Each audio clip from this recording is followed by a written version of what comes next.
Hello hi నమస్తే అండి. Welcome back to నేను మీ నాని.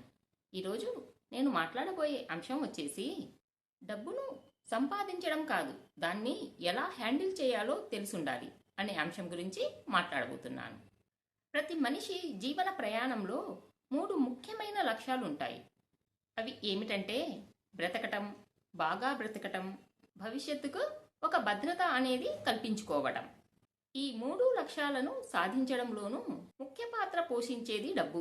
డబ్బును సంపాదించడం ఎంత కష్టమో, ఆ సంపాదించిన డబ్బును హ్యాండిల్ చేయడం అనేది ఇంకా కష్టం.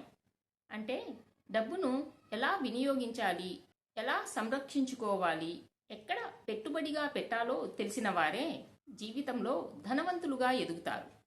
డబ్బులు చేతికి అందాయంటే చాలు, ఫ్రెండ్స్తో సరదాగా కాలక్షేపం చేయడం, అనవసరాలు అని కూడా చూడకుండా నచ్చినవన్నీ కొనుగోలు చేసి అప్పుల్లో పడిపోతూ ఉంటారు. కానీ డబ్బును ఆచితూచి వినియోగించాలి అనే జ్ఞానం లేకపోతే మీరు సంపాదించే సంపాదన విలువ లేనిదిగా అయిపోతుంది. ఎవరికైనా సరే డబ్బు అంటే నెలకు ఒకసారి తీసుకునే జీతం కావచ్చు, లేక రోజూ తీసుకునే కూలీ డబ్బులైనా కావచ్చు.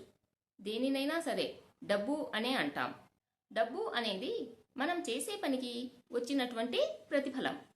డబ్బును మన తెలివితో ఉపయోగించుకుంటే మన కుటుంబం ఎవరి ముందు కూడా తల ఉంచకుండా బ్రతుకుతుంది. డబ్బు విషయంలో అతి తెలివిగా ప్రవర్తిస్తే అదే డబ్బు మన జీవితాన్ని మింగేస్తుంది. మన పెద్దవాళ్ళు మనందరికీ చిన్నతనం నుంచే డబ్బు విలువను నేర్పిస్తారు. కానీ మనమే అత్యాశ వల్ల అని అనకూడదేమో, కానీ ఉన్న డబ్బులను ఎలా ఉపయోగించుకోవాలో తెలియక పోగొట్టుకుంటాం. డబ్బు అనేది ఒక ప్రవాహం లాంటిది. అది మనకు వచ్చింది అంటే దాన్ని ఏ దిశలో పంపాలి అనే నిర్ణయం మనదే. డబ్బు అనేది మన చేతుల్లో ఉన్న శక్తి. కొందరు దాన్ని సేవింగ్స్ రూపంలో ఉంచేసి వారి భవిష్యత్తును బలంగా మలుచుకుంటారు. ఇంకొంతమంది దాన్ని ఖర్చుల్లో పెట్టేసి చివరకు ఖాళీ చేతులతో మిగిలిపోతారు. ఈ రోజుల్లో జీవితాన్ని సంతోషంగా గడపాలి అన్న ఆశతో ఎంతోమంది అప్పుల వలలో చిక్కుకుంటున్నారు. మీరు సంపాదించిన ప్రతి రూపాయి ఖర్చు చేసే ముందు ఆలోచించాలి. అప్పు చేసే ముందు దాన్ని తిరిగి చెల్లించగలమా అన్న ఆత్మ పరిశీలన ఉండాలి. ఈ కాలం తల్లిదండ్రులు పిల్లలకు యూజ్ అండ్ త్రో వస్తువులే కొనిపెట్టి, అంటే అవి ఆట బొమ్మలైనా కావచ్చు, వాటిని వాడి పడేస్తున్నారే కానీ వాటిని దాచుకునే విధంగా నేర్పించడం లేదు. మనం చదివే పాఠాలు, నేర్చుకునే విద్య, చేసే ఉద్యోగం అన్నీ కూడా మనల్ని బాగా బతికించేవే. కానీ వాటిలో ముఖ్యమైనది డబ్బును మేనేజ్ చేయడం. డబ్బును సంపాదించే ప్రతి ఒక్కరూ ధనవంతులు కాలేరు. దాన్ని నిలుపుకోగలిగిన వారే ధనవంతులవుతారు. లక్షల్లో జీతాలు తీసుకునే వారు కూడా డబ్బును ఎలా హ్యాండిల్ చెయ్యాలో తెలియక అప్పుల్లో పడిపోతున్నారు. ఆర్థిక జ్ఞానం లేకపోవడం వల్లే మనం డబ్బు ఉన్నా కూడా ఆర్థికంగా స్థిరంగా ఉండలేకపోతున్నాం.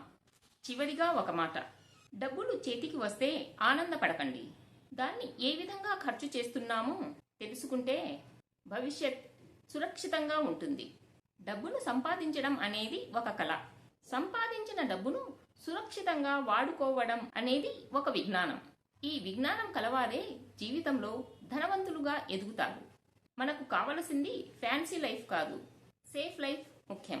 డబ్బు మన చేతిలో ఉండాలి, కానీ మనం డబ్బు చేతిలోకి వెళ్ళకూడదు. మన జీవితాన్ని డబ్బు నియంత్రించకూడదు, మనమే డబ్బును నియంత్రించాలి. ఈ వీడియో మీకు నచ్చిందనే అనుకుంటున్నాను. ఈ వీడియో మీకు నచ్చినట్లయితే లైక్ చేయండి, షేర్ చేయండి అండ్ సబ్స్క్రైబ్ చేయడం మర్చిపోవద్దు. మరొక మంచి వీడియోతో మళ్ళీ కలుద్దాం.